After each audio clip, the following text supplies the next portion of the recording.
ಗಿಡಿ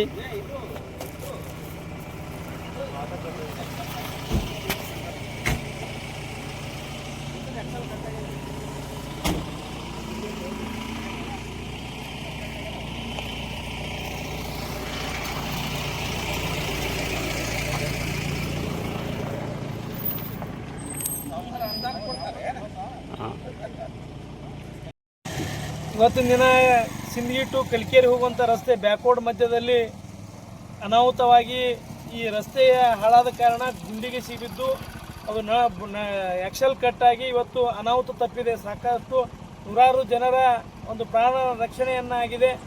ಯಾಕಂದ್ರೆ ಆ ಡ್ರೈವರ್ ಕೃತಜ್ಞತೆ ಸಲ್ಲಿಸಬೇಕು. ಆದರೆ ಅವರು ಸೊಕಾಸಾಗಿ ತಂದು ತೆಗೆಗಿಳಿಸುವಂಥ ಕೆಲಸ ಮಾಡಿದ್ದಾರೆ. ಯಾಕಂತಂದ್ರೆ ಈ ನೂರಾರು ಇವತ್ತು ಬಡ ಕುಟುಂಬದ ಇವತ್ತು ಜನ ಇವತ್ತು ಹೀಗೆ ಪ್ರಯಾಣ ಮಾಡುವಂಥ ಸಂದರ್ಭದಿಂದ ದುರ್ಘಟನೆ ನಡೀತಾ ಇದೆ. ಅದಕ್ಕಾಗಿ ಶೀಘ್ರ ಈ ರಸ್ತೆ ಮಾಡಬೇಕು. ಇಲ್ಲಿ ಒಂದು ಮಾಡದೆ ಹೋದರೆ ಮತ್ತೆ ನಾವು ಉಗ್ರವಾದ ಹೋರಾಟವನ್ನು ಖಂಡಿತವಾಗಿ ಮಾಡಬೇಕಾಗ್ತದೆ. ಯಾಕಂದ್ರೆ ಇವತ್ತು ಈ ರಸ್ತೆಯಿಂದ ಇವತ್ತು ನೂರಾರು ಮಂದಿ ಪ್ರಾಣ ಉಳಿದದ. ಮತ್ತೆ ಅನಾಹುತ ಮುಂದಿನ ದಿನಮಾನ ಸಹಿತ ಅನಾಹುತ ಆಗುವುದನ್ನು ತಪ್ಪಿಸಬೇಕಂತ ವಿನಂತಿಯನ್ನು ಮಾಡಿಕೊಳ್ತೇನೆ. ಸಿಂದಗಿ ಟು ಕಲ್ಕೇರಿ ಮಾರ್ಗವಾಗಿ ಹದಗೆಟ್ಟ ರಸ್ತೆ ಶಾಸಕರು ಇನ್ನೂವರೆಗೆ ಗಮನ ಇಲ್ಲ. ಈ ಥರ ಬಸ್ ಆಕ್ಸಿಡೆಂಟ್ ಆಗೋದಕ್ಕೆ ನೂರಾರು ಜನರು ಬಸ್ನಲ್ಲಿ ಇರ್ತಾರ.